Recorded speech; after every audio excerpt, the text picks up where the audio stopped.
எல்லாருக்கும் வணக்கம். எல்லோரும் எப்படி இருக்கீங்க? இந்த பதிவில் எந்த இடத்த பற்றி பார்க்க போகிறோம்னா, சென்னை வடபழனியில் இருக்கக்கூடிய பஸ் டிப்போ அப்படின்னா எல்லாருக்குமே நல்லா தெரியும். அந்த பஸ் டிப்போ அடுத்து, அதாவதுங்க, போரூர் செல்லக்கூடிய வழியில் இருக்கக்கூடிய ஏவிஎம் திரைப்பட தயாரிப்பு நிறுவனம்.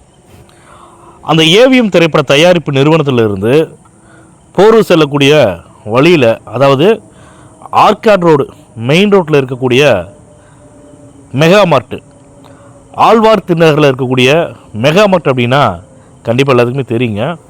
நான் ஒவ்வொரு பதிவுலையுமே ஏன் இந்த மாதிரி லேண்ட்மார்க்கை சொல்கிறேன்னு கேட்டிங்கன்னா, லேண்ட்மார்க்கை சொன்னோம்னா கொஞ்சம் ஈஸியாக அக்சஸ் பண்ணிக்குவாங்க. தெரியும் அவங்களுக்கு இந்த இடத்துல தான் இந்த ப்ராப்பர்ட்டி இருக்குது அப்படின்னு சொல்லி அவங்க தெரிஞ்சுக்குவாங்க. அந்த ஒரு விஷயத்துக்காக தான் நான் ஒவ்வொரு லேண்ட்மார்க்கை நான் குறிப்பிட்டு சொல்கிறேன். ஆழ்வாரத்தில் இருக்கக்கூடிய அந்த மெகா மார்ட்டை தாண்ட உடனேயே லெஃப்ட்டில் பார்த்திங்கன்னா லா சேட்லைன்னு ஒரு ஸ்கூல் ஒன்று இருக்குங்க. அது யாரோட ஸ்கூல்னு பார்த்தீங்கன்னா, இறந்தார் இல்லைங்க ஐயா, திரு சோ ஐயாவோட ஸ்கூல் தாங்க அது.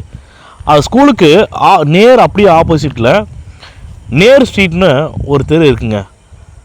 ஆக்சுவலாக அந்த ரோட்டில் ராயல் ஹாஸ்பிட்டல்லாம் இருக்குது.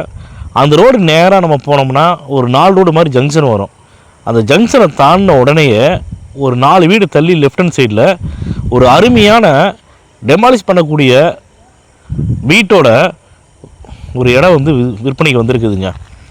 ரொம்ப அதாவது நல்ல ஏரியாவில், காமாக இருக்கும், அமைதியாக டீசெண்டான ஏரியாவில் ஒரு அருமையான இடம் ஒன்று வந்திருக்குது. அந்த இடம் இருக்கக்கூடிய ரோட்டோட அகலம் பார்த்திங்கன்னா 30 அடி ரோடுங்க. அந்த 30 அடி ரோட்டில் இடத்தோட ஃப்ரண்டேஜ், லேண்டோட ஃப்ரண்டேஜ் பார்த்திங்கன்னா 40 அடி. அந்த இடத்தோட டைமென்ஷன், அதாவது அந்த இடத்தோட நீள அகலம் பார்த்திங்கன்னா 40க்கு 60ங்க. அந்த இடத்தோட மொத்த அளவு டோட்டல் ஸ்கொயர் ஃபீட் பார்த்திங்கன்னா 2400 சதுரடிங்க. இந்த இடம் பக்காவான சிஎம்டிஏ அப்ரூவ்டு உள்ள இடங்க. அதே மாதிரி இந்த இடம் இருக்கக்கூடிய ஃபேஸிங் பார்த்திங்கன்னா ஈஸ்ட் ஃபேஸிங். அதாவதுங்க, இப்போ ஆர்காட் ரோட்டில் பார்த்திங்கன்னா மெட்ரோ ட்ரெயினோட வேலை பரபரப்பாக போயிட்டுருக்குது. சீக்கிரமே முடிஞ்சிடும்னு நினைக்கிறேன். இந்த முடிஞ்சதுக்கு அப்புறமா பார்த்திங்கன்னா அந்த ஏரியாவில் இருக்கக்கூடிய ஒவ்வொருத்தருமே இப்போவே ரேட் அதிகமாக சொல்கிறாங்க. அடுத்து விற்கணும் ஒரு 6 மாதமோ மெட்ரோ ட்ரெயின் மட்டும் ஓடிச்சுன்னு வச்சிங்களேன், எல்லாமே அதை பேஸ் பண்ணி தான் ரேட்டை அதிகப்படுத்திட்டாங்க. குறிப்பாக சொல்லணும்னா, அங்கே லோக்கலில் இருக்கக்கூடிய மீடியேட்டர்ஸ் என்ன பண்ணுறாங்கன்னா, அந்த ஒரு ஓனர் இடத்த அவர் நார்மலான ரேட்டுக்கு விற்க நினச்சா கூட அவங்க என்னென்னு ஓனர்கிட்ட சொல்லிவிட்டு, சார் இந்த ரேட்டுக்கு நீங்கள் விற்கிறீங்க, இந்த ரேட் ரொம்ப கம்மியாக இருக்குது, இன்னொருத்தர் சேல் பண்ணினாங்க, இடம் ரொம்ப அதிகமாக விற்றுருக்காங்க, நீங்கள் ஏன் சார் அநியாய ரேட்டுக்கு விற்கிறீங்க, சொல்லுங்கள் சார், நீங்கள் விற்கிற மாதிரி இருந்தால் சொல்லுங்கள், நாங்களே இடத்த விற்று கொடுக்குறோன்னு சொல்லிவிட்டு ஒரு அட்வான்ஸை பண்ணிவிட்டு டாக்குமெண்ட் வாங்கிக்கிறாங்க. ஸோ இந்த டாக்குமெண்ட் வாங்கிட்டு அவங்க தாங்க இப்போ எல்லாமே அதிகமான ரேட்டை ரொம்ப வியாபாரத்தை ரொம்ப ஊர்களை குளறுபடி பண்ணி வியாபாரமே நடக்காத அளவுக்கு பண்ணிட்டாங்க. ஒரு பேனாவோட விலை ஒரு 10 ரூபா அப்படின்னா பேரம் பேசி ஒரு 7 ரூபா 8 ரூபா அது மாதிரி வாங்கலாம். 10 ரூபா விற்கக்கூடிய பேனாவை 15 ரூபான்னு சொல்லி சொன்னாங்கன்னா ஃபஸ்ட்டு அந்த பேனா வாங்கக்கூடிய விருப்பம் யாருக்காச்சும் இருக்குமா? பேனாவே வாங்கவே வேணாம்னு சொல்லிட்டு போயிடுவாங்க. அந்த மாதிரி தாங்க அங்கே லோக்கலில் இருக்கக்கூடிய மீடியேட்டர்ஸ் வியாபாரத்தை சீர்குலைச்சிட்டாங்க.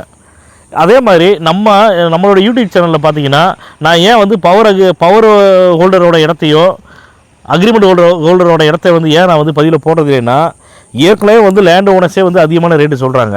இதுக்கிடையில் இவங்க வேறு 2 பேர் இடையில வந்துட்டாங்கன்னா, அதுக்கப்புறம் இந்த பேர்டன் எல்லாமே பார்த்திங்கன்னா வாங்கக்கூடிய பையர்ஸ் தான் தலையில் விழுகும். அதனால தான் இவங்களுடைய 2 பேர்த்தோட இடத்த பற்றின பதிவை நான் போட்டதில்லை, அவங்கள்ட்ட நான் டீலும் பண்ண மாட்டேன். அதனால தான் ஒவ்வொரு பதிவுலையுமே நான் தெளிவாக நம்ம யூடியூப் சேனலில் சொல்கிறேன் நான். சரிங்க, ஏன்னா இது என்னடா இவர் ரொம்ப பேசிகிட்டு இருக்கிறான் அப்படின்னா நினச்சிக்காதீங்க. இதுதான் ப்ராக்டிக்கலாக அந்த ஒவ்வொரு ஏரியாவில் நடக்கக்கூடிய விஷயத்தை மட்டும் நான் ஷேர் பண்ணிக்கணும்னு ஆசைப்பட்டேன். நான் ஷேர் பண்ணிக்கிட்டேன். வேணுங்கிறவங்க எடுத்துக்கங்க, வேணான்னு நினைக்கிறவங்க விட்டுருங்க. இப்போ இந்த இடத்தோட விலைன்னு பார்த்தீங்கன்னா 4.5 கோடி ரூபா அந்த இடத்தின் உரிமையாளர் சொல்கிறாருங்க. ஒரு கிரவுண்டு இடத்துடைய விலை 4.5 கோடி ரூபா. 30 அடி ரோட்டில் நல்ல அருமையான பீஸாக இருக்குதுங்க. தயவு இந்த பதிவை பார்த்துட்டு ஆழ்வார் திருநகரில் இடம் வாங்கணும்னு நினைக்கிறவங்க தயவு செஞ்சு டிலே பண்ணாமல் எங்களுடைய கான்டாக்ட் நம்பருக்கு தொடர்பு கொண்டு பேசுங்க. உங்களுக்கு இடம் பார்க்கணும் அப்படின்னா உங்களுக்கு வாட்ஸ்அப்பில் லொக்கேஷன் ஷேர் பண்ணுறோம். நீங்கள் விருப்பப்பட்டால் எங்களுடைய ஸ்டாஃபை வந்து இடம் காட்டுறதுக்கு அனுப்பிச்சி வரோம். இடத்த போய் பாருங்கள். பார்த்துட்டு உங்களுக்கு பிடிச்சிருக்குதுன்னா தயவு செஞ்சு சொல்லுங்கள். இம்மிடியட்டாக வந்து நாங்கள் ஓனர்கிட்ட வந்து மீட்டிங் தரோம். அந்த ஓனர் வந்து 4.5 கோடி ரூபாங்கிறது வந்து ஃபைனல் ரேட் கிடையாதுங்க. நிச்சயமாக வந்து அவர் ரேட்டை வந்து குறைச்சி தரதாக சொல்லியிருக்காங்க. அதனால் ஃபஸ்ட்டு உங்களுக்கு இடம் பிடிச்சிருந்துச்சுன்னா மீட்டிங் தரோம். ரேட்டை ஃபைனல் ஆகணும்னா டோக்கன் அட்வான்ஸ் பண்ணி டாக்குமெண்ட் வாங்கிக்கோங்க. டாக்குமெண்ட் வாங்கிட்டு உங்களுடைய லீகல் அட்வைசர்கிட்ட கொடுங்க. உங்களுடைய லீகல் அட்வைசர் வந்து லீகல் பார்க்கட்டும். லீகல் பார்த்துட்டு இந்த இடத்துல எந்த ஒரு வில்லங்கமும் இல்லை, தாராளமாக இந்த இடத்த வாங்கலான்னு சொல்லிவிட்டு உங்களுக்கு லீகல் ஒப்பீனியன் கொடுத்துட்டாருன்னா தயவு செஞ்சு டிலே பண்ணாமல் உடனடியாக வந்து நீங்கள் பத்திரம் வந்து பதிவு பண்ணிக்கங்க. நல்லா கேட்டுங்க மக்களே. இந்த 4.5 கோடி ரூபாயிலேருந்து ரேட்டை வந்து கண்டிப்பாக குறைச்சி பேசலாம். நிச்சயமாக சொல்கிறேன், இது நல்ல அருமையான இடம். இந்த பதிவு உங்களுக்கு பிடிச்சிருக்குதுன்னா லைக் பண்ணுங்கள், ஷேர் பண்ணுங்கள், கமெண்ட் பண்ணுங்கள். மறக்காமல் கீழே இருக்கிற பெல் பட்டனை கிளிக் பண்ணி எங்கள் சேனலை சப்ஸ்கிரைப் பண்ணுங்கள். மேலும் இது போன்ற நல்ல இடத்தோட அடுத்த பதிவில் சந்திப்போம்.